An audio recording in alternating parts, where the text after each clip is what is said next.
Ok. Muchas gracias, estimado doctor Garro. Qué gusto saludarlo y qué bueno hoy empezar estar a cargo de un segundo ciclo de diapositivas. Bueno, mi cámara, arregla en unos minutos, por favor, pequeño problema técnico.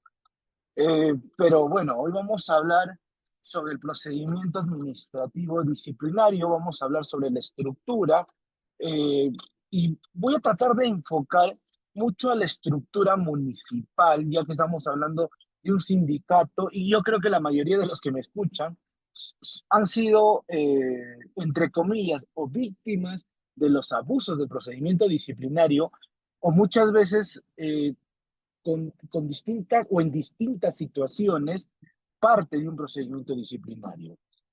Voy a empezar mencionando que lamentablemente en el modelo peruano que tenemos, el procedimiento administrativo disciplinario se ha convertido, y lo digo lamentablemente, en una herramienta de coerción al servidor civil.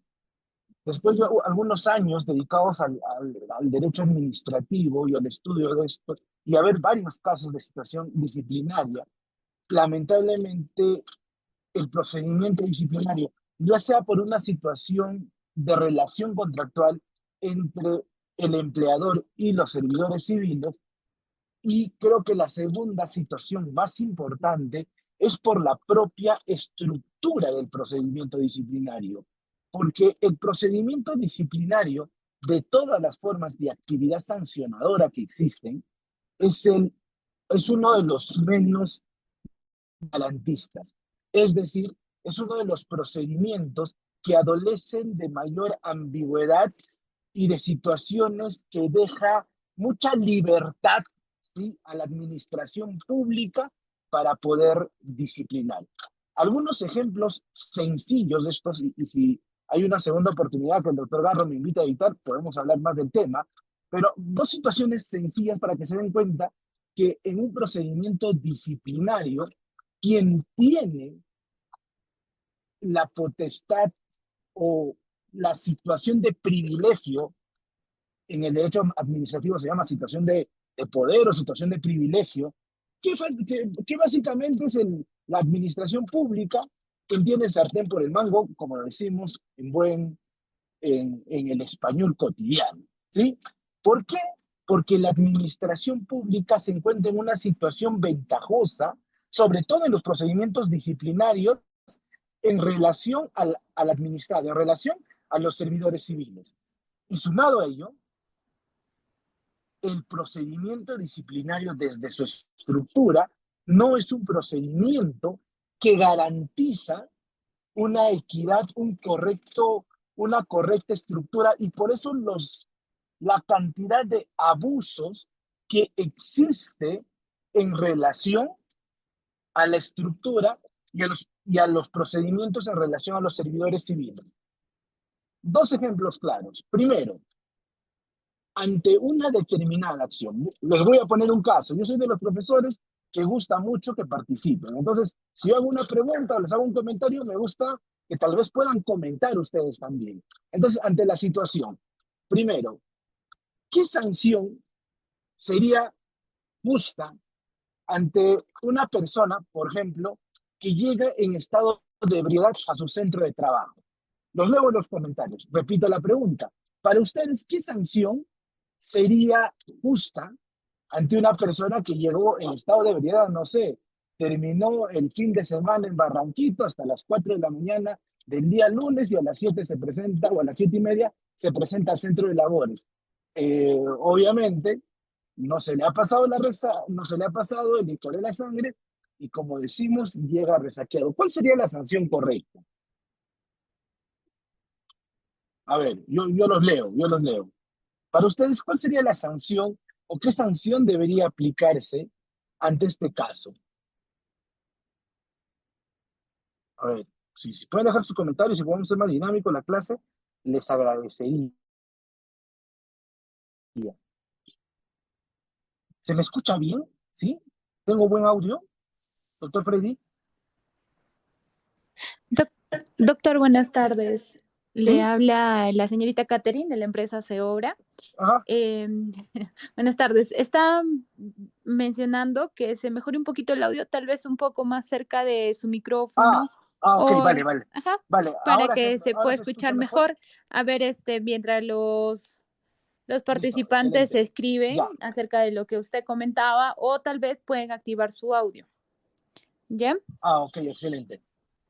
Entonces, gracias por la aclaración. De verdad no había leído los mensajes. Entonces, mi pregunta era, oye, ante una situación, ¿sí? De carácter disciplinaria, de carácter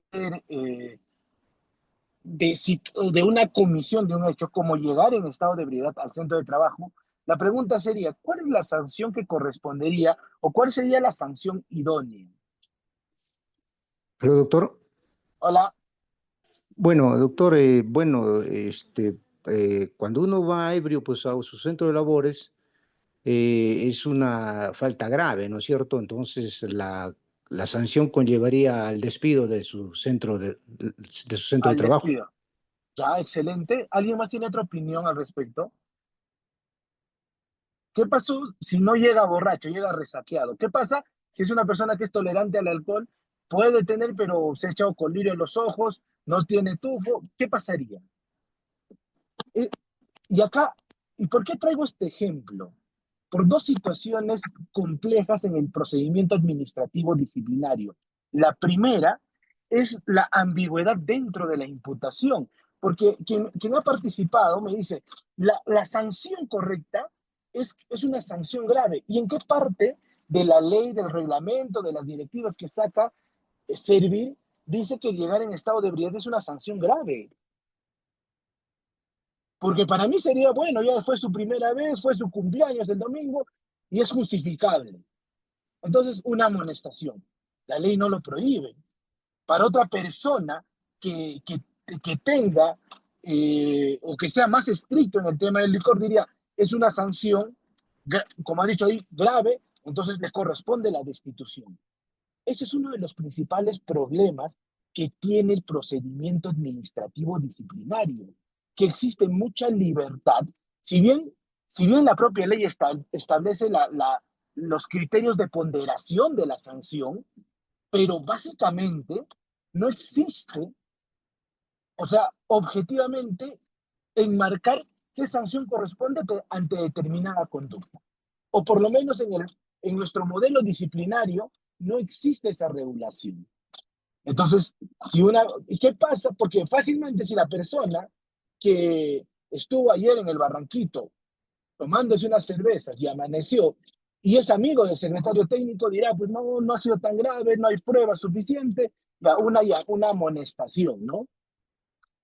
Nada lo impide. Yo tuve un caso hace unos años atrás donde literalmente el jefe de recursos humanos de una municipalidad había contratado a su hermano y había beneficiado en todos los sentidos.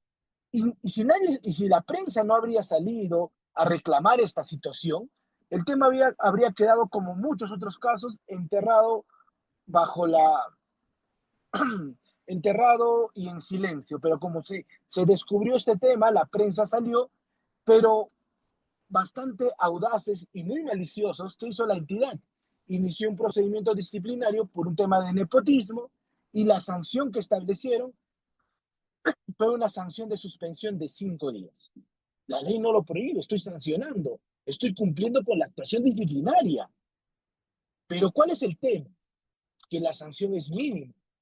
Pero en nuestro sistema sancionador, si es que tú impones una sanción, no puedes volver a sancionar por lo mismo, porque existe un principio que se llama ne bis in idem, seguro los abogados me van a entender ello. Entonces, ante esta situación, ya no se pudo volver a sancionar y básicamente una persona fue contratado bajo reglas de deportismo y la única sanción que existió fue una suspensión por 5 días. ¿Por qué? Porque en el procedimiento disciplinario, ¿sí? No existe una ponderación objetiva de las sanciones que se pretende imponer. Porque nada te impide que para otra sanción o una situación que nos parecería justificable, por ejemplo, llegar tarde Oye, para cualquier persona, una tardanza sería pues ya una llamada de amonestación si es esto reincidente, ya una suspensión, y ya si es más de, si es consecutivo, lo hace varias veces de acuerdo a los presupuestos que establece la ley, recién la destitución. Pero nadie te impide, por ejemplo, que la primera vez que llegues tarde te suspendan por 6 meses. O sea, ¿por qué? Porque la ley del procedimiento administrativo disciplinario y todo su marco normativo no establece las consecuencias objetivas en relación a determinada conducta. Y eso deja un hálito de libertad bastante amplio a los, a los actores administrativos para poder cometer abusos. Y segundo, sí, otra situación que genera una desventaja a la administración pública, hay muchos más, pero dos para muestra de un botón. La otra es la situación de poco garantismo ante los procedimientos administrativos disciplinarios. Primero, ¿qué pasa si en un procedimiento administrativo disciplinario te sancionan? Sea justo o injusto, sea un procedimiento que te hayan podido llevar de manera correcta o de manera incorrecta. Si hoy te sancionan, por ejemplo, con una suspensión de 1 mes, tú al día siguiente te vas a tu casa, porque las sanciones en el procedimiento disciplinario son inmediatas en la primera instancia. No es como en cualquier procedimiento sancionador en el Perú, ¿sí? Y muchos procesos penales en los cuales la imposición del recurso de impugnación genera una reserva a la sanción. Es decir, hasta que no resuelva la segunda instancia, y en el caso de procedimientos disciplinarios, el Tribunal de Servicio Civil, no me deberían imponer y no debería efectivizarse la sanción. Pero no, en el disciplinario te sancionan el día de hoy y mañana hasta los 15 días vas a poder impugnar efectivamente, pero desde la comodidad de tu hogar, y ese mes que te han suspendido, nadie te va a pagar. ¿Y qué pasa si gano en segunda instancia, profesor? O se declara nulo en segunda instancia. Ya perdiste 1 mes, la entidad no te remuneró y créeme, no te lo va a remunerar y no te va a reembolsar hasta salvo que quieras hacer un proceso de indemnización por daños y perjuicios. Entonces, el procedimiento de servir, yo creo que el Sistema Nacional de Recursos Humanos ha hecho muchas cosas buenas, ¿sí? Desde que se implementó el sistema allá por los años 2014 y a la fecha, más de 11 años, hay muchas cosas buenas que ha hecho el Sistema Nacional de Recursos Humanos, pero en las que creo que existe una deficiencia y que esto tiene que mejorar es el procedimiento administrativo disciplinario. ¿Por qué? Porque se ha convertido lamentablemente, y lo vuelvo a decir sin miedo a equivocarme, yo trabajo años en la administración pública, en una herramienta coercitiva. Y ahí nace la pregunta, ¿no? De esta clase y de este curso, ¿y qué podemos hacer ante los procedimientos disciplinarios? ¿No? Yo creo que el término correcto, porque estamos hablando de un sindicato, debería ser, ¿y cómo nos defendemos ante un procedimiento administrativo disciplinario? Y ahí empieza el debate. Hoy me han pedido hablar un poco de la estructura del procedimiento disciplinario, de cómo se debe estructurar y cuál es el procedimiento correcto. ¿Sí? Todo procedimiento sancionador, para empezar, tiene 2 etapas. Todos, incluyendo los procedimientos trilaterales o sancionadores, incluyendo los procedimientos tributarios, tienen 2 etapas. Una etapa instructora y una etapa sancionadora. Pero muchos me dirán, y lamentablemente existen algunos libros y algunas personas que enseñan de esta forma y dicen, pero existe una tercera etapa preliminar, que es la investigación preliminar, o es donde se realizan los actos, ¿sí?, de investigación o la actuación de precalificación. ¿Sí? Pero, estimados amigos, voy a aclarar este punto. La etapa de precalificación, estimados doctores, no es una etapa. Es más, no, es una etapa previa, ni siquiera debería llamarse preliminar, porque el término preliminar ya lo vamos a utilizar con fines didácticos. Es una idea que se ha traído del derecho penal al derecho administrativo, como haciendo un símil, ¿no?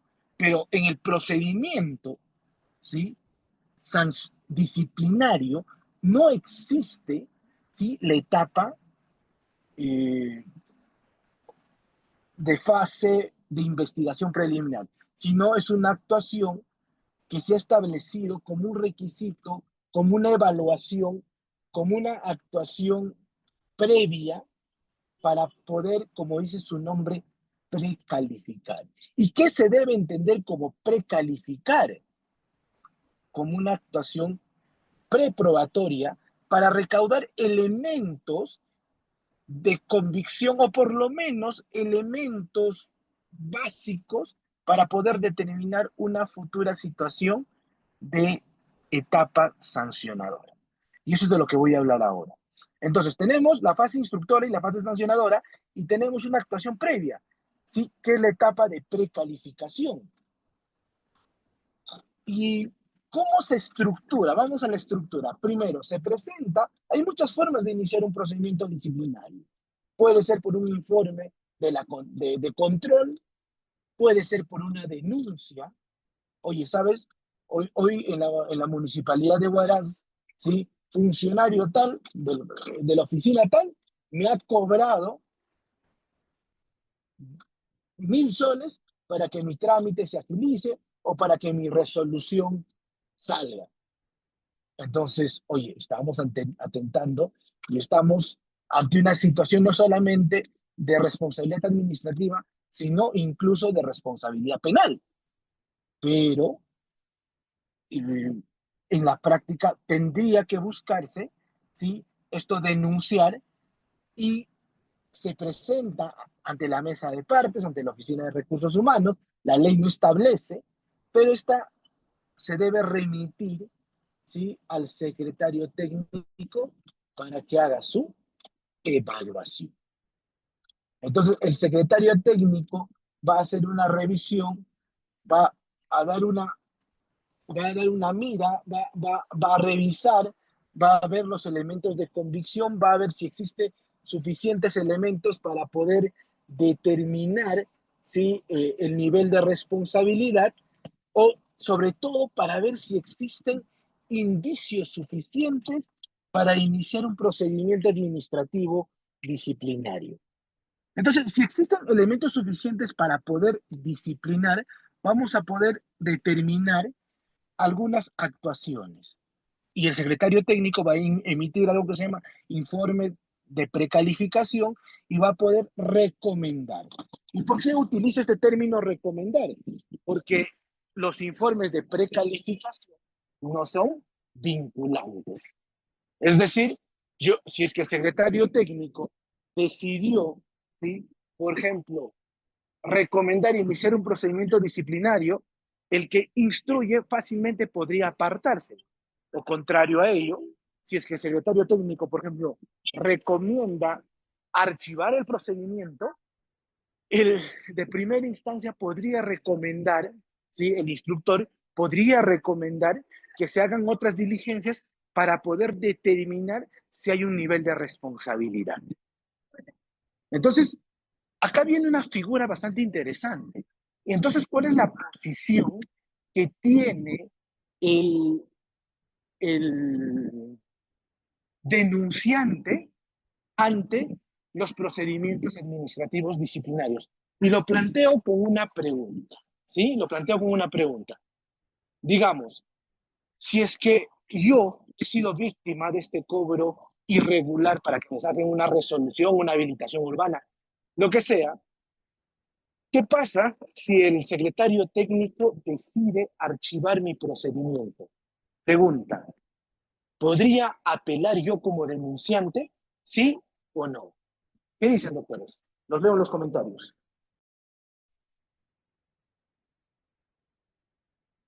Bueno, sí, ¿no? Doctor, uno puede apelar, pues, ¿no? Porque no está conforme con la decisión de la primera instancia. Excelente. ¿Alguien tiene otra idea? Si alguien es, digamos, casos de hostigamiento sexual. no sé, un funcionario X hostigó, miró mal, trató de mala manera, de acuerdo a la ley de hostigamiento sexual, a un trabajador. Esta persona que fue víctima y el secretario técnico decide archivar el procedimiento, ¿podría apelar? ¿Podría hacer algo ante esa situación? ¿Ante el procedimiento disciplinario, sí o no? ¿Qué dicen los demás? ¿Sí o no? Dejen en los comentarios, yo los leo en los comentarios. El denunciante, ¿ah? Doctor, bueno, considero que sí, sí, tendría que apelar, pues si es que existe el hecho tal cual, ¿no? Está dentro de su derecho, accionar las medidas administrativas correspondientes.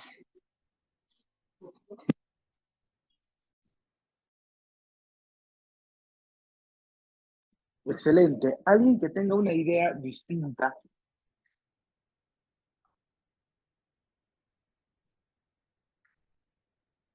Alguien que tenga una idea distinta. Pues todos están de acuerdo que la única forma es que se, que se, que, que se pueda apelar. Y ahí viene la respuesta que les va a generar un poco de discordancia. Creo que puedo prender mi cámara ahora sí. ¿Sí? Muy bien. Entonces, acá viene el tema. En ese tipo de situaciones, por ejemplo, quien va a presentar la denuncia, y eso no lo digo yo, lo dice la propia norma, no puede apelar. ¿Por qué? Porque el denunciante no es parte del procedimiento administrativo disciplinario. ¿Sí? El denunciante no es parte del procedimiento disciplinario. Entonces, quien denuncia no puede impugnar. Y eso es una situación que genera desventaja, pero son las reglas del procedimiento administrativo. Muy bien, entonces eso como un primer punto. ¿Qué más? Entonces, si en esta etapa de investigación preliminar vamos a verificar algunos elementos interesantes. ¿Existe la comisión de la falta? Vamos a ver si es una acción por comisión o por omisión. O sea, voy a evaluar como secretario técnico. Comisión, o sea, hay indicios de una comisión. Oye, ¿sabes? El señor me ha cobrado 100 soles para que tramite mi expediente. Hay una comisión. Oye, pero ¿cómo es eso de omisión? Por ejemplo, oye, ¿cuál es el plazo máximo para poder resolver una solicitud, doctores? El plazo máximo. La ley de procedimiento administrativo señala 30 días hábiles. ¿Pueden ser menos? Por supuesto, pueden ser menos. ¿Y eso dónde está? En el TUPA. El TUPA establece el plazo para resolver. Y si ese plazo no se cumple, es una falta por actuaciones omisivas. Entonces, ¿hay una comisión o hay una omisión? Puede darse por por informes de control, por denuncias. Oye, puedo iniciar un procedimiento disciplinario por una nota de prensa o por un artículo de prensa, por una publicación de Facebook. Por supuesto, sí se puede hacer. Tomo como indicio esa información y puedo recabar los medios de prueba o los indicios de los medios de prueba. Y esta Secretaría Técnica, que no sé si han desarrollado en clases pasadas cuál es su labor, cuáles son sus funciones, debo entender que más adelante lo van a hacer, básicamente verifica, realiza una revisión de los elementos de prueba, de los indicios, de las actuaciones que son necesarias dentro de la práctica administrativa para poder determinar si existe o no cierta responsabilidad. O vamos a ser objetivos, si existe indicios para poder iniciar un procedimiento disciplinario. Y lo digo, hay que ser objetivos porque el secretario técnico no debería ser quien revisa y hace toda la labor de investigación. O sea, lo que debe hacer el secretario técnico es basarse en los indicios. ¿Y dónde está, profe? Entonces, ¿en qué etapa debemos de revisar y en qué etapa entonces debemos de investigar a mayor profundidad? En la etapa, ¿sí?, de instrucción, pues el mismo término de instrucción hace referencia a la investigación, al estudio, a la revisión y a lo demás. Entonces, estimados amigos, un punto importante que no debemos de olvidar dentro de las reglas de procedimientos disciplinarios, ¿sí? Entonces, revisamos los indicios. Oye, señor, ¿qué indicios tiene usted de que usted le ha pagado al funcionario 500 soles, 1000 soles? Ah, ya, mira, acá tengo una captura de un yape que el señor me dio o que está a su nombre si fuera un poco negligente, ¿no? Ah, existen ciertos indicios. Oye, ¿sabes? Usted puede pedir la grabación o puede solicitar el levantamiento de las comunicaciones porque es válido. O sea, yo como secretario técnico, como órgano instructor, puedo solicitar al juzgado que haga un levantamiento de las comunicaciones para investigar ese tipo de procedimientos. Nadie lo hace porque nadie lo sabe, pero es posible. Entonces, es un elemento bastante interesante. Entonces, lo que debería pasar en esta investigación preliminar o en esta etapa de revisión o en esta etapa de precalificación es ello, buscar los inicios. Porque, ¿qué es lo que pasa lamentablemente? Emite el secretario técnico el informe técnico, la resolución de inicio de PAT, igualito. El informe final de instrucción, igualito, un copy-page. Llegamos a la etapa sancionadora y la resolución, entonces mejor al secretario técnico hay que darle la resolución y de una vez que sancione. ¿Para qué nos basamos y damos todo un recorrido? ¿Sí o no, doctores? Entonces, esas son algunas reglas que vamos a tener dentro del PAT, dentro de las reglas de procedimiento administrativo disciplinario. Eh, un poco más atrás, por favor, la diapositiva. Ajá. Entonces, y en esta investigación, ¿qué puede hacer el secretario técnico? ¿Qué podría hacer? Un minutito, por favor. ¿Qué podría hacer el secretario técnico?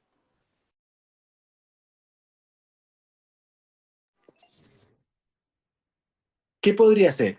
Primero, podría, ¿sí?, requerir información. ¿A quién? A su jefe inmediato, a las demás áreas.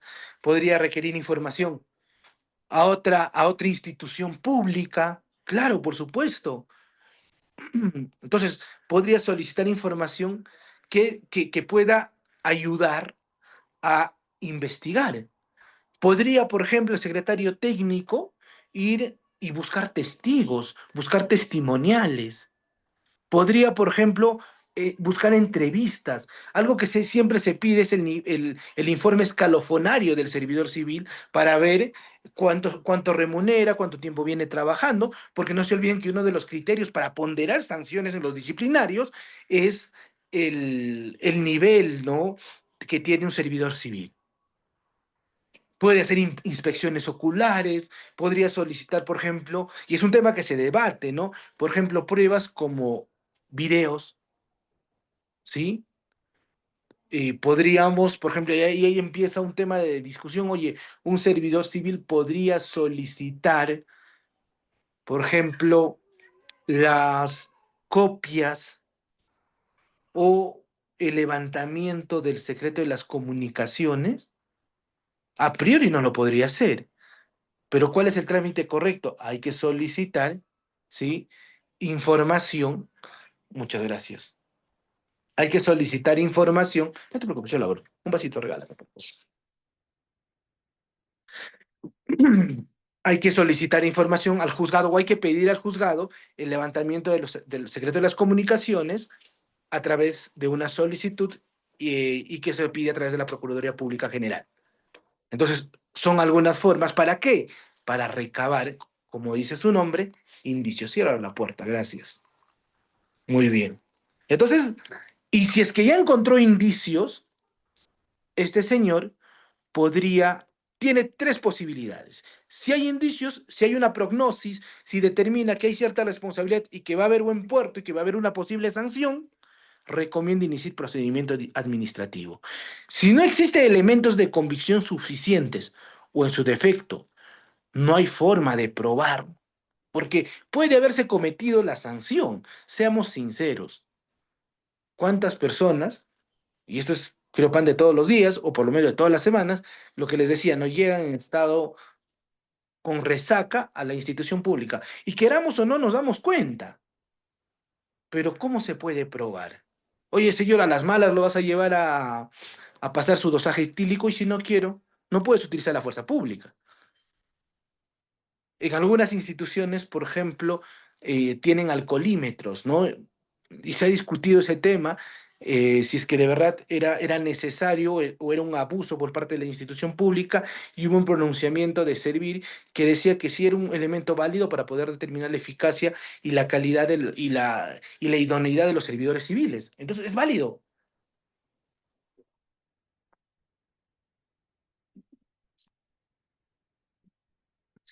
Entonces, estimados doctores, nos encontramos ante esta situación. Si hay elementos de convicción, inicio PAT. Si no hay elementos de convicción, recomiendo su archivo. ¿Sí? Ahora, si recomiendo el archivo y el instructor dice, oye, pero acá estás investigando mal, acá hay una denuncia y no has investigado bien. Entonces, vuelva a investigar. Recabe estos elementos probatorios. O el denunciante te puede decir, pues acá te doy nuevos elementos de convicción. Es posible, siempre exista nueva prueba, volver a precalificar. Pero en la práctica, muy pocos vuelven a precalificar si es que se archiva. Muy bien, hasta acá, preguntas en relación a esta primera etapa, bueno, pseudo etapa, no vamos a decir que es una etapa, que es la etapa de instrucción, perdón, que es la etapa de precalificación o de actuación preliminar. Dudas, consultas, pueden prender sus micrófonos, pueden hacerlo por la caja de comentarios y yo los leo. Si estamos bien, me dicen, profesor, estamos bien y continuamos.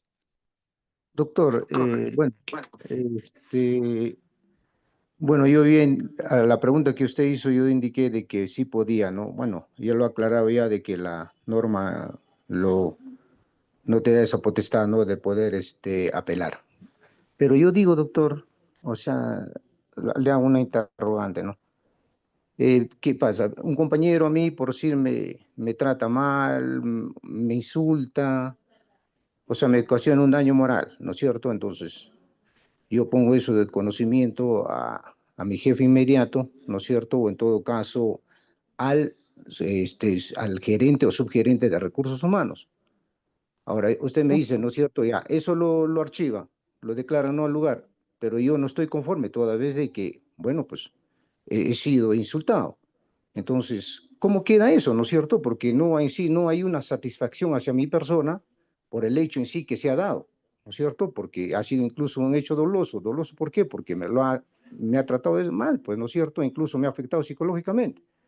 Entonces, ¿cómo quedaría esa situación, doctor? Por favor, quisiera que me aclare. Muchas Lo que gracias. pasa es que él dice el hostigamiento laboral es un tema bastante subjetivo, ¿sí? Porque contrario a lo que tú dices, fácilmente también lo podrían sancionar. Es más, la ley de hostigamiento sexual, perdón, hostigamiento laboral establece que, por ejemplo, el mismo hecho de que la persona se sienta mal y es un tema de responsabilidad de quien, por ejemplo, le gritó. O, por ejemplo, si estamos ahorita en juegos laborales, no estamos en el campeonato de confraternidad, por el Día del Trabajador Municipal, estamos jugando y un señor y un compañero que tengo confianza con otro y le digo, oye, maricón, juega bonito. Ese término que puede aducir o puede generar una situación de afectación a una persona, puede ser considerado hostigamiento sexual, pero es mi pata, siempre nos tratamos así.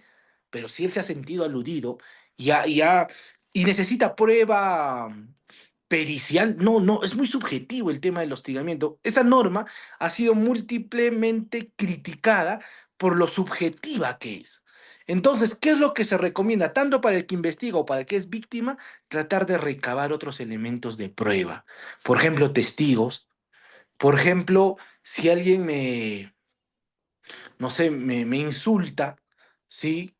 Eh, mm, ver la forma de acreditar eso. No, no les digo grabarlo como tal, porque si alguien tú grabas en contra de su voluntad, estamos ante una prueba prohibida, pero sí podríamos estar generando precedentes, ¿no? O sea, los testigos son claves acá. Si puedes acreditar eso mediante, no sé, pues te mandó por el WhatsApp o en la actualidad se cometen muchos errores, ¿no? O sea, mandan comunicados, a veces stickers o medios que puedan ser ofensivos, se pueden considerar como medios probatorios para el tema del hostigamiento laboral. O sea, es un arma de doble filo. ¿Por qué? Porque es muy subjetivo. ¿Cómo acredito? Podríamos hacer una clase de unas cuantas horas para hablar de las figuras que ha considerado el servir, que ha considerado el, el mismo sistema para poder ponderar ese tipo de responsabilidad, ¿no? Porque a veces puede ser muy subjetivo, oye, señor, el hecho de decirle a un trabajador, oye, ya pues cumple con tus labores, ya te he dado trabajo, quieren que también es hostigamiento, y la verdad no es hostigamiento, ¿no? O sea, es muy subjetivo, es muy subjetivo. Entonces, eh, yo te recomendaría, si es que hay un tema de hostigamiento, hay que tratar de buscar los elementos de prueba, ¿no? O buscar ciertos elementos probatorios para poder determinar, ¿sí? Muy bien. ¿Alguien más tiene alguna otra pregunta, consulta? Doctor, discúlpeme, pero que sea preguntón, que yo quiero aprender, ¿no? Yo sé que usted veo Esa que es la conoce idea. Está bastante. bien, ¿no? Qué bueno Sí. que preguntes. Doctor, bueno, si bien es cierto, en la Municipalidad de Huaraz, bueno, en las otras instituciones también el informe de precalificación lo elabora el secretario técnico, ¿no es cierto? Ujú. Entonces, doctor, yo digo, ¿no? O sea, cuando pasa un caso, primero pasa por un gerente y después a recursos humanos, luego al secretario técnico. El de recursos humanos está en la obligación de revisar el expediente, doctor, si realmente amerita de que puedas ser No, el de dado. recursos humanos no tiene, o sea, al de recursos humanos le pueden notificar y el de recursos humanos lo único que hace es pasarle al secretario técnico. Incluso no se debería pasar a recursos humanos, porque el secretario técnico es independiente de la función, o sea, si bien puede existir una escala, un organigrama, pero el secretario técnico es independiente de sus decisiones al de recursos humanos, no tiene por qué preguntarle. El problema es que en muchas municipalidades el secretario técnico o es el asesor legal, incluso no se impide a que, por ejemplo, el propio gerente de recursos humanos pueda ser el secretario técnico. No se recomienda.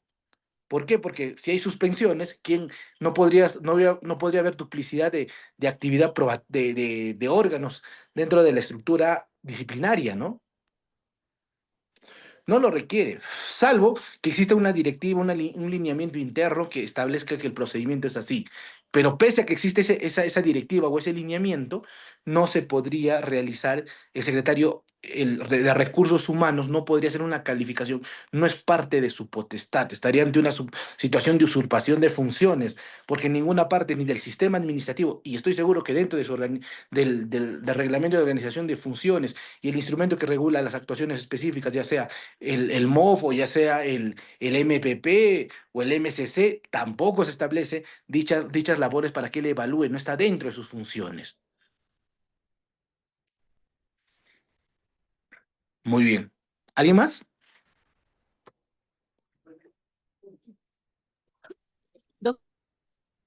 Hola. Hola.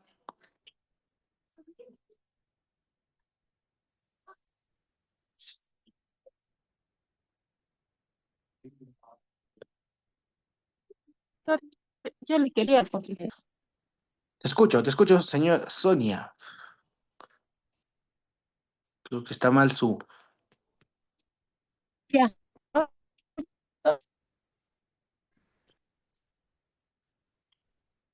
Se le escucha entrecortado. Entrecortado. En tal caso, puede escribir su pregunta al chat, Al- a ver, para que el doctor lo pueda leer, siendo por ahí. ¿Sí? Muy bien. Si no hay más preguntas, pasamos a la siguiente etapa. Doctor, Siguiente etapa. doctor, disculpa, el secretario técnico, ¿está bien que dependa de recursos humanos, del subgerente? Es que no hay una dependencia, tal vez hay una dependencia organizacional, pero no funcional. Eso hay que entender. O sea, no hay o sea, una cosa es la dependencia organizacional, que por ejemplo el jefe de recursos humanos supervisa, lo ve, que cumpla sus funciones y que esté dentro de la estructura de recursos humanos, está bien, pero las decisiones, la actuación, los informes, es, le dota de total independencia al de recursos humanos, al secretario técnico. El secretario técnico puede investigar al gerente municipal y porque es su jefe, la máxima autoridad, va a depender del gerente. No. O sea, cuando realizo labor de secretario técnico, soy independiente a la actuación funcional de mis decisiones y de la investigación que realizo.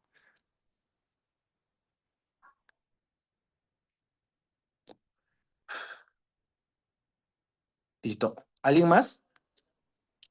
Listo. Siguiente diapositiva. Vayamos porque la idea es terminar las tres etapas. Creo que esto se va a tocar más a detalle cuando hablemos de secretario técnico, de investigación y eso. Muy bien. Iniciamos, ¿sí? El PAT. ¿Sí? Iniciamos el procedimiento administrativo disciplinario. ¿Cómo se inicia? El acto que imputa los cargos al servidor civil. Puede ser una resolución. He visto instituciones que utilizan informes para iniciar, pero tiene que haber un acto que de manera expresa establezca, y no se olviden esto, establezca el inicio del PAT. Formalmente, ¿cuándo inicia el PAT? Cuando se notifica la resolución de inicio de PAT. ¿Y con qué se notifica? Con todos los cargos que se le imputan. ¿Sí? Se le, se le notifica con todos los antecedentes. ¿Sí? Se le notifica al servidor civil fehacientemente. La norma no establece si se le notifica en el centro de labores. Si tú puedes notificar en el centro de labores, bien. Pero si no utilizas las reglas del procedimiento administrativo general, podrías notificarlo a su domicilio. ¿Qué pasa si el servidor civil ya no trabaja en la institución? Tengo que ir a notificarlo, ¿sí? En su domicilio, que establezca en el legajo de la entidad o en su documento nacional. Y si no puedo encontrar, utilizo las reglas de notificación del procedimiento administrativo general, que hasta por último tendrías que notificar por publicación. ¿Sí? Siempre y cuando se cumplan las reglas, pero es en una clase de procedimiento administrativo. ¿Qué más? Eh, Se establece qué se te está imputando y cuál es la posible responsabilidad y algo que no debería ponerse, pero se tiene que hacer, es cuál es la posible sanción que se te quiere imputar. ¿Sí? O sea, la posible responsabilidad también se te establece.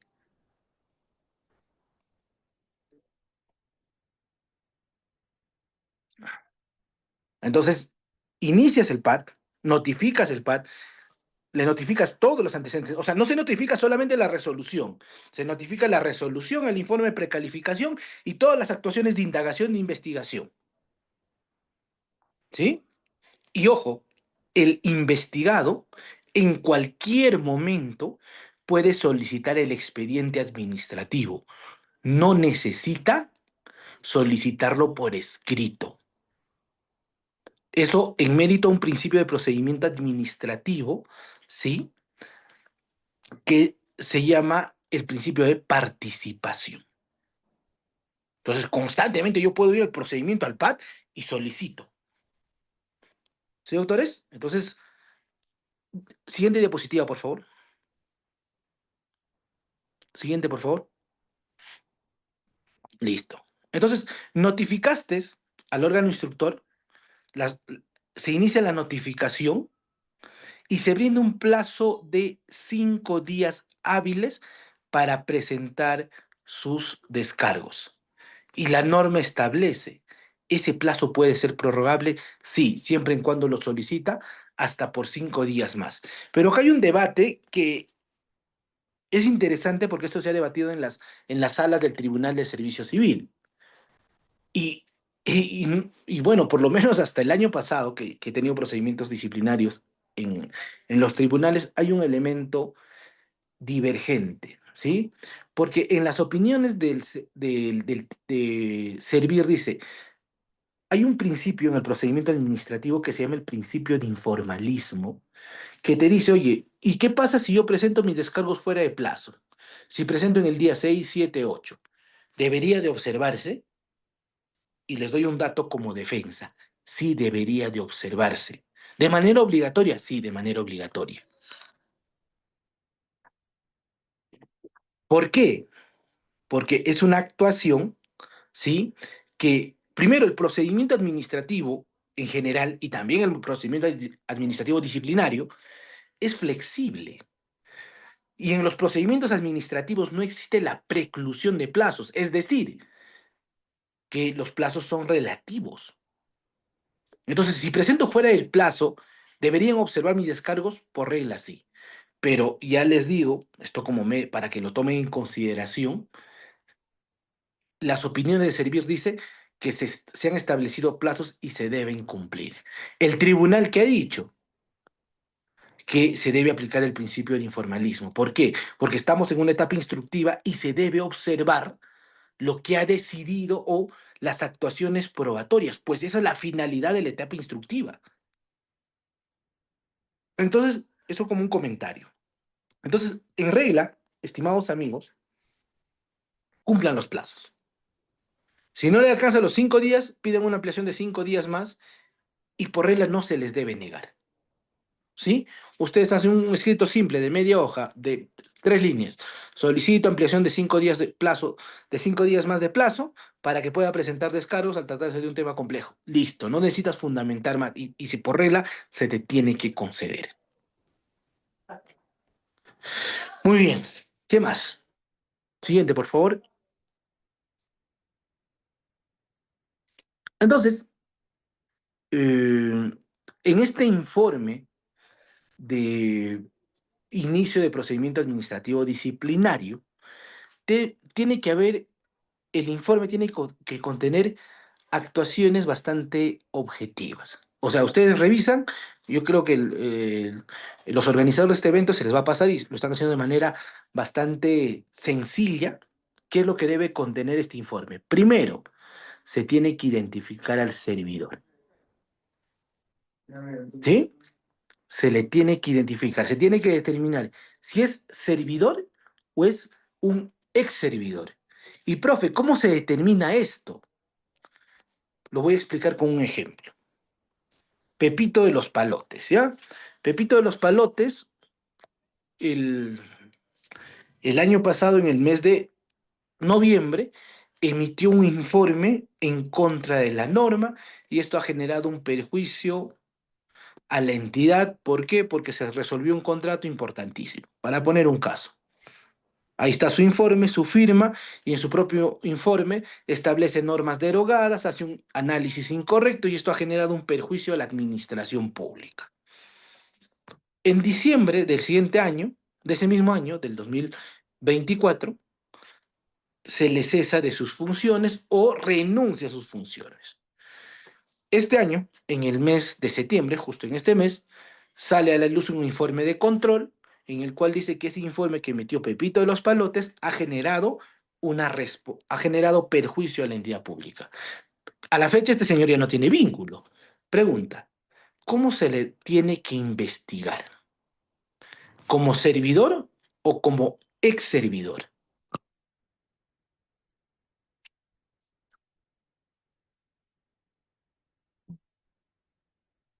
Lo leo en los comentarios. Bueno, mi criterio, doctor, ex servidor, ¿no? Ex servidor. ¿Qué dicen los demás? Como ex servidor nos dice Amado. ¿Qué dicen los demás? ¿Ex servidor o ex servidor?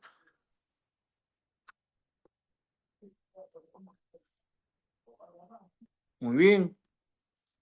Ex servidor nos dice Marilyn. Miriam nos dice ex servidor. ¿Qué dicen los demás? ¿Servidor o ex servidor? Ex servidor nos dice Ernesto.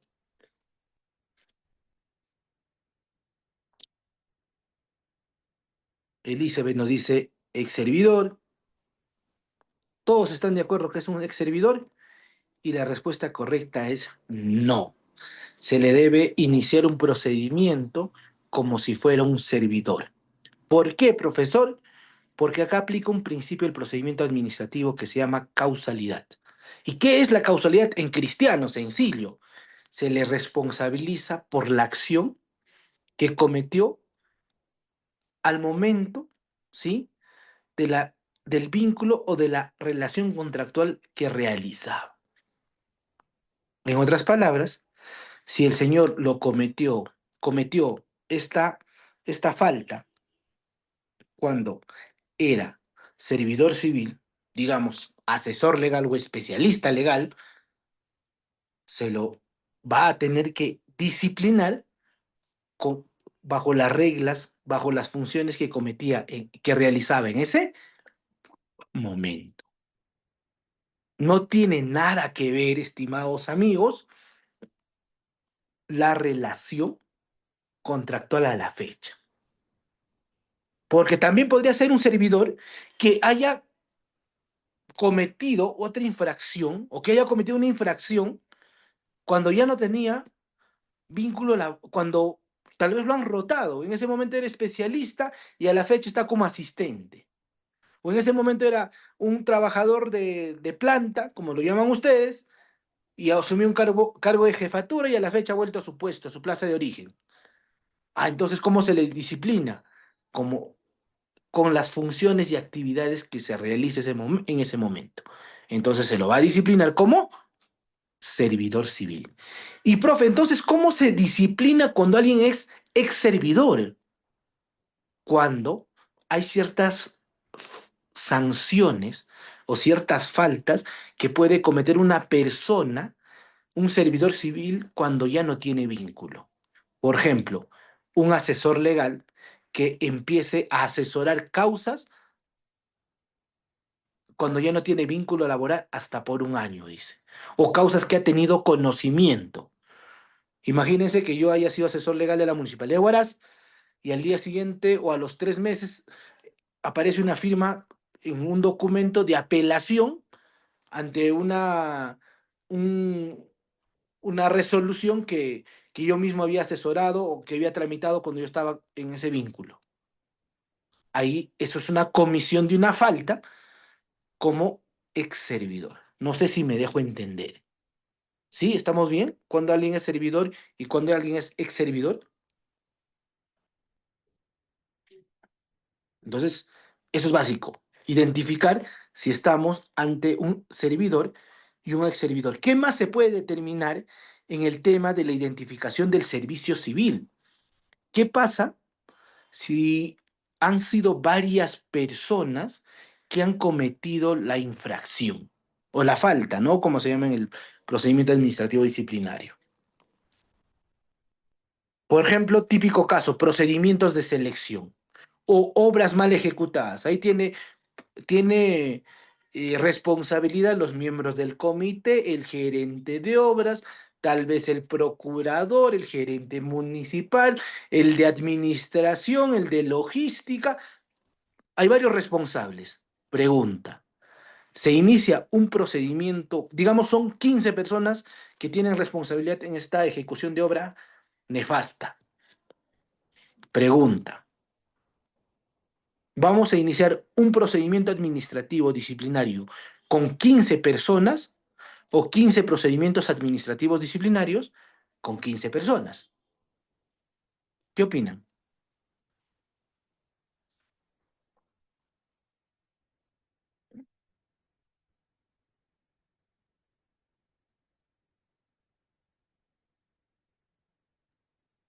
Creo que sería muy engorroso, ¿no, doctor? Aperturar un proceso administrativo a las 15 personas, porque yo sé que, bueno, se tendría que, cuando se hace la investigación, ¿no es cierto? Se tendría que evaluar quién es en sí el que tiene responsabilidad, porque a 15 que sean responsables lo considero algo así injusto. No, pero la pregunta es, cuando inicio un procedimiento, inicio un solo PAT con 15 personas o 15 PAT con 15 personas. Y eso les puede servir a ustedes como medio de defensa.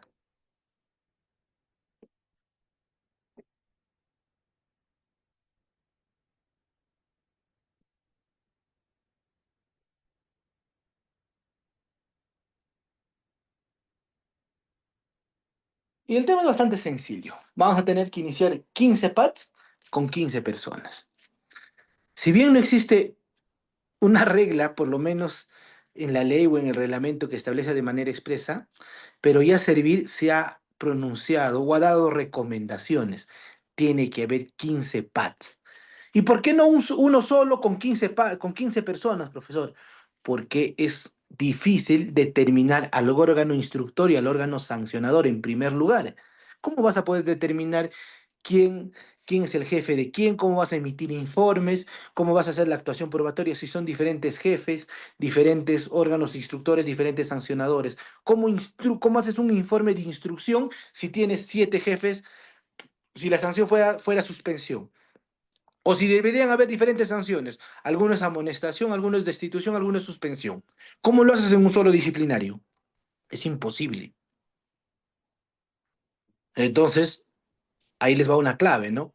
Si hay ese tipo de situaciones, tendría que haber 15 PAT con 15 personas por un solo hecho.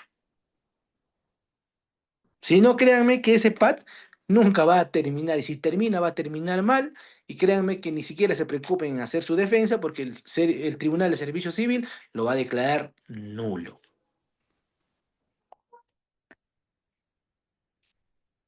¿Qué más? Entonces, ahí está la identificación del servidor civil, ¿no? Es importante señalar ello. Es importante establecer esa causal, es importante determinar quién es, qué realiza, cuál es su actividad. Oye, qué antigüedad tiene? ¿Por qué digo que es importante hacer ese famoso informe de análisis escalofonario? ¿Por qué? Porque ese informe de análisis escalofonario va a poder determinar cuál es su antigüedad, cuánto percibe, cuál es el grado de instrucción o de participación que tiene, porque uno de los criterios para ponderar responsabilidad en los PAD, ¿cuál es?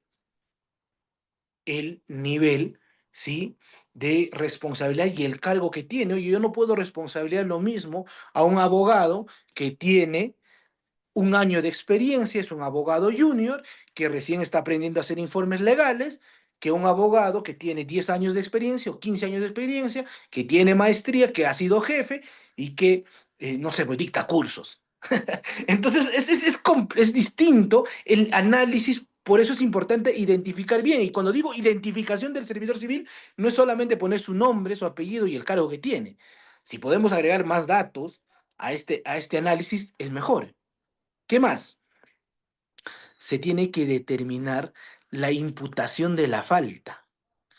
Es decir, qué hechos estarían configurando la falta. Y acá les doy una clave para que hagan sus defensas. Lamentablemente, muchos secretarios técnicos no saben determinar la responsabilidad. ¿Sí? Porque si estaría enseñando un curso a secretarios técnicos, les diría, hay que aprender a redactar y argumentar de manera correcta la imputación. Porque a veces creen que poner 50 hechos es correcto. No, señor, 3 palabras, 3 párrafos precisos, claves, una hoja en el cual tú imputas de manera objetiva, oye, este señor con fecha tal llegó en estado de ebriedad. No necesitas decir que la ebriedad es incorrecta, que altera la vulneración, que altera el correcto funcionamiento de la administración pública, que ese día, no, o sea, ¿qué pasó? Ese día el señor llegó presuntamente en estado de ebriedad, ¿sí? Y cuando hicimos una inspección, hicimos pasar el dosaje, no sé, el alcoholímetro y tenía más de 0,5 de alcohol en la sangre y además eh, generaba o encontramos una situación en el cual lo encontramos durmiendo en el centro de trabajo. Es objetivo. Yo tuve un caso en el Poder Judicial de que un caballero se paraba escapando de las labores en el Poder Judicial y salía a las 9 o 10 de la mañana y volvía a las 5, ebrio, marcaba y se iba. Y así más o menos estuvo 6 meses. Pero no se podía imputar porque nunca lo encontraban. Entonces hay que ser objetivos. O sea, ¿qué pasó? En ese momento, en el acápite, la imputación de la falta, hay que responder una pregunta: ¿qué ha pasado? Importante: fecha, hora, personas, testigos, en presencia de, ¿sí? Listo. No hables ni de medios de prueba, no hables ni de actuación probatoria, ni de la norma, todavía no. Otra recomendación: no incluyas elementos subjetivos. Por ejemplo, si llegó en presunto estado de ebriedad, no puedes decir, pues, en tu informe, porque esto es subjetivo, oliendo, no sé, pues, a alcohol. ¿Y qué olor tiene el alcohol? Es una ponderación subjetiva, ¿sí? Entonces, hay temas que es más fácil y hay temas más complejos donde se puede determinar la imputación. Por ejemplo, si una persona llega tarde, es fácil, ¿no? Oye, señor, tal fecha, tal fecha, tal fecha, señor, llegó tarde.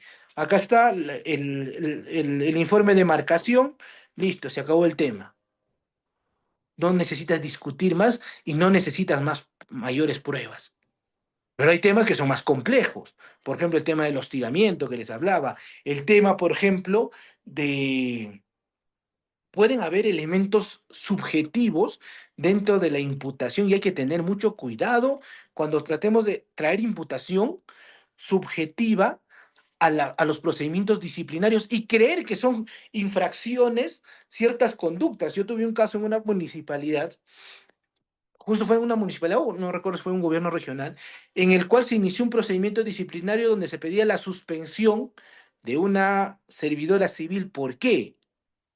Porque esta servidora tenía, no sé si la buena o mala costumbre, de llegar con ropa escotada al centro de trabajo. Y mi pregunta sería a ustedes, oye, el hecho de que una señorita venga con ropa escotada, con minifalda, ¿constituye una infracción, sí o no? ¿Hay una falta en ahí?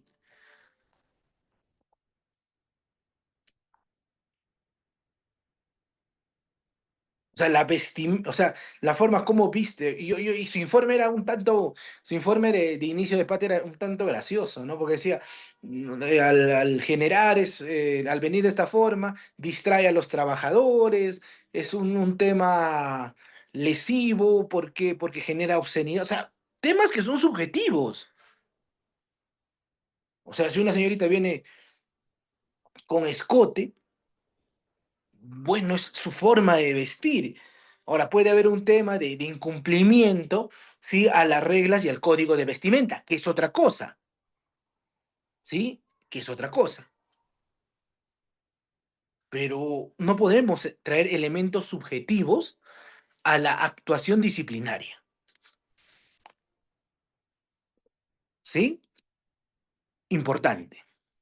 Y después, ¿cuál es la norma jurídica que se vulnera?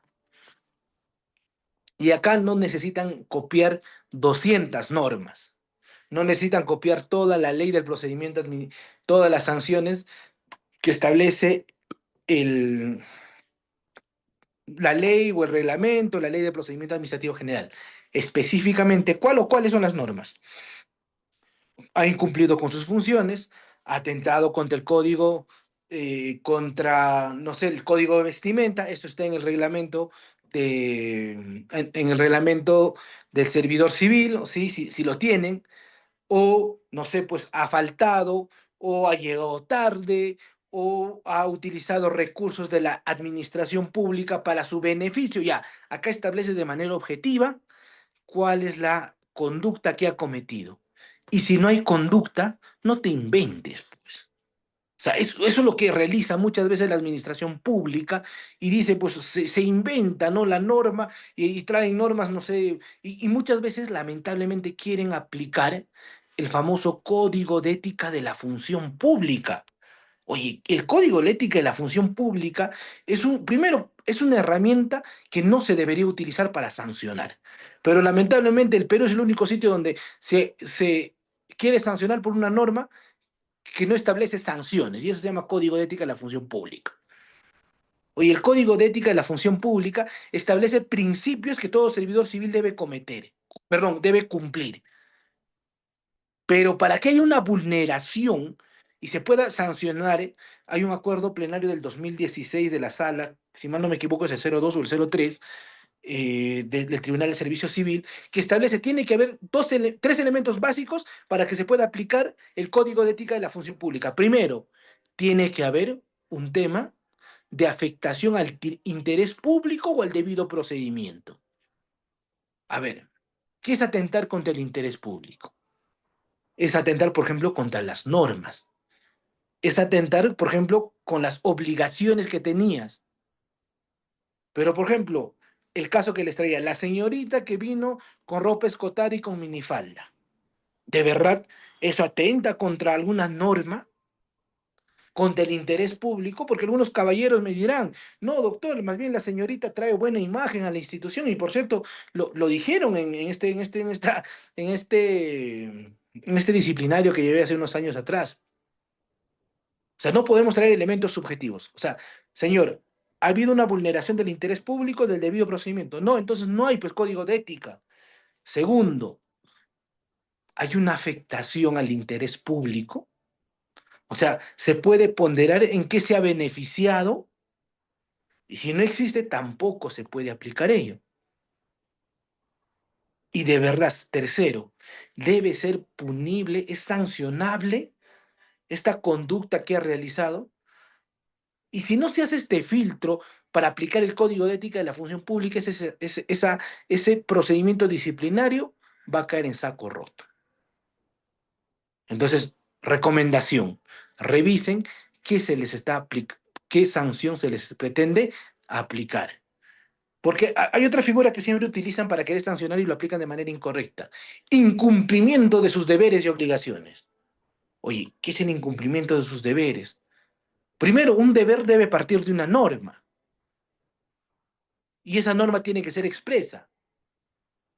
Por ejemplo,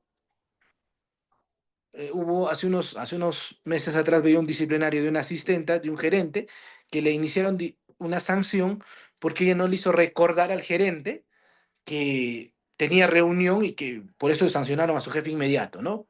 Oye, pero ¿en qué parte del ROF, en qué parte del MSC, o si el gerente le delegó un memorando diciendo, tú manejas mi agenda y me tienes que hacer recordar? No existía, saco roto, pues no te puedes inventar. No, se supone que debe manejar mi agenda. No, no se supone, tiene que ser objetivo.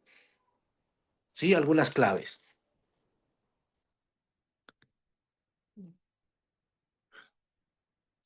La medida cautelar en caso corresponda.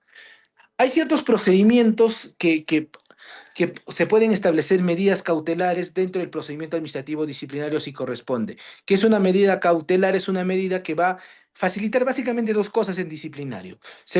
Primero, que no se obstruya la actuación investigatoria. Y segundo, que no se siga cometiendo el hecho. Dos ejemplos básicos. Oye, si hay un tema de hostigamiento laboral, un jefe que hostiga constantemente a a su trabajadora y ella lo ha denunciado por 10 por más de 10 veces. Y vamos a iniciar un disciplinario ante este jefe. Lo primero que tienes que hacer como medida cautelar o mueves al jefe o mueves a la trabajadora. ¿Por qué? Porque eso implicaría que se siga cometiendo la infracción o que se siga hostigando a esta trabajadora. Dos, que en el puesto que cometa, que esté, pueda eh, obstaculizar la acción investigadora del órgano instructor y la posible decisión. Por ejemplo, estamos investigando a una tesorera o a un especialista de tesorería y le pedimos los flujos de ingreso y salida de cajas. ¿Tú crees que te lo va a dar? Entonces, lo primero que haces es o mueves o separas de su puesto a ese trabajador. Pero si vas a separar con medida cautelar, le tienes que seguir remunerando. No lo puedes dejar de remunerar. Por lo menos en los PAD que establecen en el 276 o en los PADs general que estamos estudiando ahora, se tiene que seguir remunerando si te sacan de tu puesto. ¿Sí? Bueno, si hay algo bueno en los PADs, debe ser eso. ¿Qué más? Y por último, la sanción que se te quiere imputar. Oye, ¿qué te vamos a imputar? ¿Qué sanción te vamos a aplicar? Suspensión, destitución o eh, o amonestación, ¿no? No sé si hay una clase en el cual se hable de esto, del régimen de sanciones, pero para ser sinceros, la amonestación de verdad debe ser una sanción. Oye, ¿qué lesiona una amonestación? Para empezar, la amonestación no se registra en el Registro Nacional de Sanciones, en el RNS. Ya que lo pueden poner en tu legajo, tampoco hay norma que lo obliga. Sí, ya eso es, pero que sea una sanción como tal, amonestación, más es un llamado pues a la atención, es como decir, oye señor, ya pues compórtete, ya bien las cosas. Ya, más que ello no encuentro responsabilidad. Listo, vamos a terminar la etapa sancionadora y de ahí preguntas, ¿sí? Porque si no, nos va a quedar corto el tiempo. Siguiente, por favor.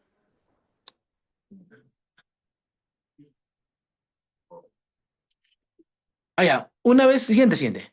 Una vez que pasó esta etapa, tú presentas tus descargos.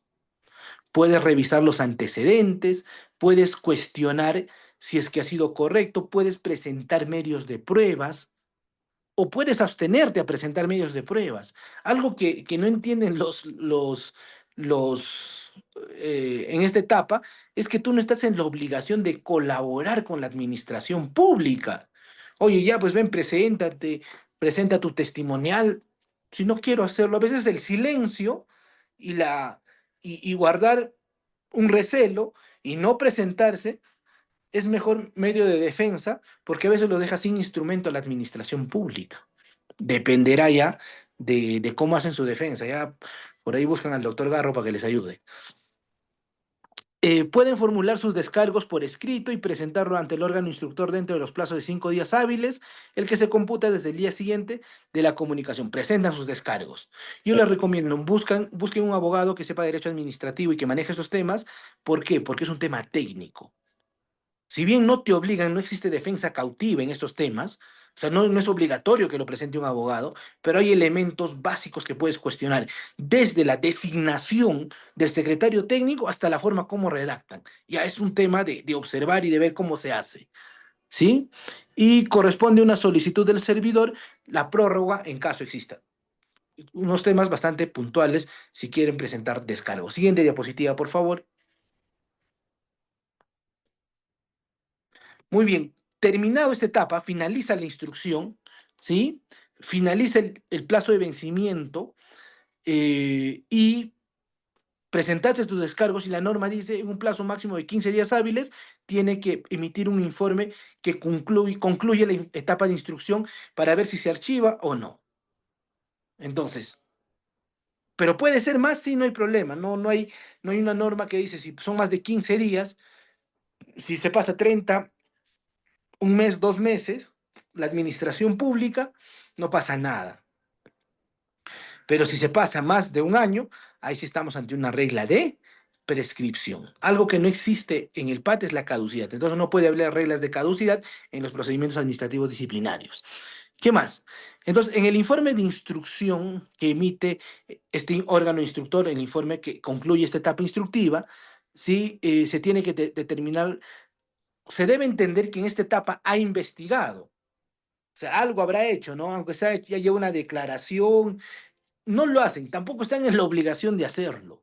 A veces es la mera formalidad, lamentablemente, ¿sí? Entonces, en este tema hay un punto bastante puntual. Hay un tema que debemos de establecer de manera objetiva, ¿sí? Y es el elemento que eh, imputa y cuáles son los medios de prueba que, que están determinándose para poder recomendar una sanción.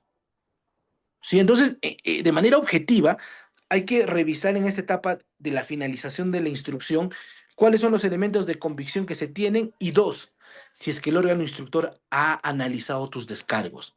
Porque si no ha analizado tus descargos, estaríamos ante un posible vicio, ¿sí? De defensa. Oye, señor, tú le has dicho, yo ese día no estaba, y siguen utilizando la imputación que se ha utilizado en el informe de precalificación. Y si lo hacen un copy y pega, y estamos ante un vicio de nulidad, que posiblemente si te sancionan, tienes para ganar al 100% en el Tribunal de Servicio Civil. ¿Sí? Dos claves básicas si quieren hacer defensas, porque van a tener ahora en la etapa sancionadora que hacer algo que se llama informes orales. Y pasamos a esa etapa. Siguiente, por favor. Y llegamos a la etapa sancionadora. ¿Cuál es la etapa o cuál es la finalidad de la etapa sancionadora? Como dice su nombre, sancionar. O en su defecto, declarar que no hay lugar y archivar el procedimiento. No hay lugar a sanción. El órgano instructor se ha dado cuenta que ese día, usted, señor, no cometió el hecho, hubo una confusión de personas, o que no se puede probar. Oye, no sé, pues el jefe del órgano dice que te ha dado, o este ciudadano dice que te ha dado 1.000 soles y no trae ninguna prueba. O sea, no hay forma de acreditar que te ha dado el dinero. Entonces, es imposible acreditar el tema sancionador, porque no basta con sindicar a alguien y decir, oye, este señor ha recibido 1.000 soles. Entonces, no hay lugar a sanción, ¿sí? Entonces, y una vez que notificaron el informe de instrucción, el órgano sancionador va a poner de conocimiento este informe y va a poner de conocimiento que se ha iniciado la etapa sancionadora y te va a dar plazo, ¿sí? Que solicites algo que se llama informes orales. Siguiente diapositiva, por favor. Entonces, en esta etapa, ¿sí? Se va a poder determinar si existe una responsabilidad o no. Si es que la investigación que se ha realizado en la instrucción es suficiente para poder determinar responsabilidad. Siguiente, por favor. Entonces, una vez notificado, el servidor puede solicitar o no que se le, dentro del plazo de los 2 días, si mal no me equivoco, ¿sí? 2 días, para que realice informe oral. Y en el plazo de 8 días se programe el informe oral. En este informe oral va a estar el secretario técnico y el órgano sancionador, y esa persona, o ustedes, si son los investigados, van a hacer su defensa. O pueden solicitar a un abogado que haga su defensa. Este informe oral se debe o grabar o levantar un acta, básicamente. ¿Sí? No lo dice la norma como tal, pero ya se había dicho que hay que acreditar cómo se han llevado los informes orales. ¿Para qué? Para que en estos informes orales podamos establecer bajo el principio de oralidad, esto quiere decir bajo la conversación, bajo los elementos de comunicación, pueda ejercer el investigado su defensa o pueda delegarse un abogado para que lo defienda. ¿Y qué más? El órgano sancionador puede hacer preguntas. Es importante eso. Oye, ¿y qué pasó y por qué lo hiciste? No, no el por qué, sino el órgano sancionador tiene que hacer preguntas. ¿Bajo qué circunstancias? ¿Qué pasó? ¿Quiénes estuvieron? Preguntas de manera general. ¿Sí? Entonces, ya en esto es libre el órgano sancionador si ese informe lo realiza en una hora, en 30 minutos, en 10 minutos, en 15 minutos. Ya depende del órgano sancionador. Siguiente, por favor. Terminado la audiencia de sanción, ¿sí? Terminado la audiencia de sanción, perdón, los informes orales, eh, estará expedito para poder determinar, ¿sí? la resolución de sanción o la resolución de de archivar el procedimiento o de no lugar a sanción, ¿sí? Hay una figura interesante que quiero comentar un poco, no sé si más adelante va a haber oportunidad porque esto es bastante amplio, es sobre la prescripción del PAT. En el procedimiento administrativo, ¿qué es la prescripción? La prescripción básicamente es la extinción, ¿sí? De la potestad sancionadora. En otras palabras, en cristiano, para no abogados, si es que hay prescripción por un tiempo, o sea, la prescripción se da porque en un determinado plazo, en un determinado tiempo, la administración pública no accionó ante el servidor civil. Extinción por tiempo. En el procedimiento disciplinario existen 3 formas de prescripción. La primera, que es la prescripción desde el momento que se comete el hecho y que es de 3 años. Si el hecho fue hace 3 años, ¿sí? A la fecha no se podría sancionar, ¿sí? A la fecha ya no se podría sancionar. 3 años y un día no se puede sancionar.